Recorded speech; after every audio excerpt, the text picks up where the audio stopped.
되는군요. 예, 역시 이혼 사유에 대해서는 상당히 많이들 알고 계신데. 네. 이 폭력은 부부 관계는 서로 신뢰하는 인격체이기 때문에 네. 상대방을 인간 대우하지 않으면 그것은 민법 840조 3항에 심히 부당한 대우에 해당돼서 그 폭력은 이혼 사유가 되는 것이죠. 그런데 아내가 만일 외도를 해서 외도에 대한 반작용으로 있는 단순한 그런 폭력, 이런 경우는 이혼 사유가 안 되고, 또 부부싸움에 어쩌다 한 폭력 가지고는 이혼 사유가 안 되지만, 네. 보통 폭력은 습관성으로 이루어지기 때문에, 아까 드라마에 나오는 저런 정도의 폭력이라면 이제 이혼 사유가 되는 것이죠. 예. 근데 폭력이 이혼 사유가 된다고 하니까 폭력은 절대로 안 하고 욕만 합니다. 그래서 폭욕이네요, 폭욕. 예, 폭언이죠. 근데 욕이 이혼 사유가 되는 건 아니지만 네. 지속적인 욕설은 이혼 사유가 됩니다. 그래서 지속적으로 욕설을 퍼부으면 그것도 마찬가지로 이혼 사유가 되는 것이죠. 근데 폭력에도 이제 어느 정도의 예를 들어서 습관성이라든가. 습관성이라든가 이게 여기에 약간 이렇게 귀들을 한 대 때린다든가.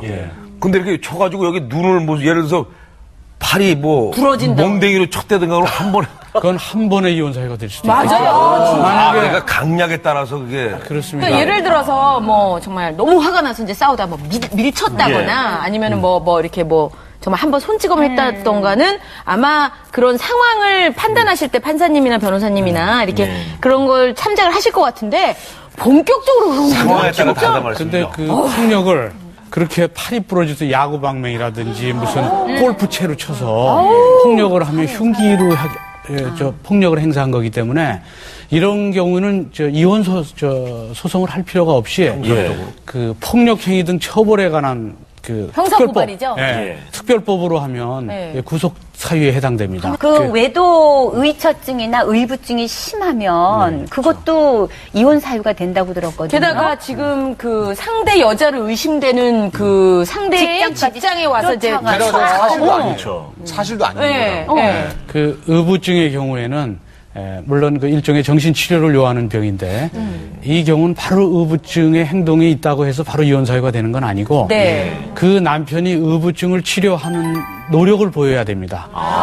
그런 노력에도 불구하고 치료할 수 없는 경우, 치료가 안 되는 경우, 이런 경우에는 이제 이혼 사유가 되는 것이죠. 그래서 결혼해서 서로 사는데 그런 의부증이나 의처증이 좀 있는 것도 그 원인 제공은 서로 상대방이 한 것인데 상대방이 그 일로 인해서 저렇게 폭행을 해서 폭행죄로 또 처벌도 받을 텐데 잘못했으니까 그걸 치료도 안 해주고 이혼 소장이 들어오는 것은 너무 가혹해서 치료를 할 수 있도록 도와줬는데도 불구하고 계속 치료가 안 되는 경우는 이혼 사유가 되는 것이고요.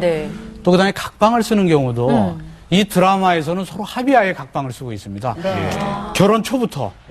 그래서 이렇게 합의하에서 각방을 쓰는 경우는 이혼 사유가 아닌 게 왜 예전에 한 나이가 들면 지금은 한 60이라도 노인이 아니지만 전에는 60만 되면 노인네들이 자식 며느리 보기 민망하다고 각방 쓰셨습니다. 그거 이혼 사유 아닌 것이죠. 합의가 있었으니까. 그리고 각방을 쓰면 이제 부부는 이제 부양, 동거, 협조 의무가 있는데 아내가 밥을 차려준다든지 이런 걸 안 하는 게 아니라 아내나 남편의 역할은 다 하면서 각방을 쓰는 것이거든요. 합의하에. 그래서 이 드라마에서의 각방을 쓰는 것은 그런 합의하에 하는 것이기 때문에 이혼 사유는 아닌데 만일 이게 아까 얘기하는 것처럼 지속적인 관계의 거부라면 그러면 그건